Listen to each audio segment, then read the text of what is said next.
মানুষ প্রথমে ড্যাশ মাংস খেত, কাঁচা মাংস ও ফলমূল। আদিম মানুষ প্রথম হাতিয়ার ছিল কি? ভোঁতা পাথর। আদিম মানুষের জীবনের প্রথম জরুরি আবিষ্কার ছিল কি? আগুন।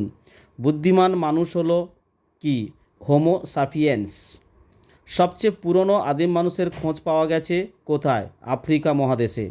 ড্যাশ মানুষ দলবদ্ধভাবে থাকতো এবং হাঁটতে পারত, হোমো হাবিলিস। ড্যাশ ঠোকাঠুকিতে আগুন জ্বলে, চকমকি পাথরের ঠোকাঠুকিতে আগুন জ্বলে। ভীমবেটকা গুহা কোথায় অবস্থিত? মধ্যপ্রদেশে। গুলবর্গা জেলা যে রাজ্যে অবস্থিত সেটি হলো ড্যাশ, কর্ণাটক রাজ্যে। লুসি হলো একটি ড্যাশের নাম, মেয়ের কঙ্কালের নাম। হুন্সগি উপত্যকায় খননকার্যের ফলে পাথরের যুগের হাতিয়ার পাওয়া যায় কত সালে? 1983 সালে। আলদা মারিয়া গুহা কোথায় অবস্থিত? ইউরোপে। রাজস্থানের ড্যাশ আদিম মানুষের বসবাসের চিহ্ন পাওয়া যায়? বাগোড়াই।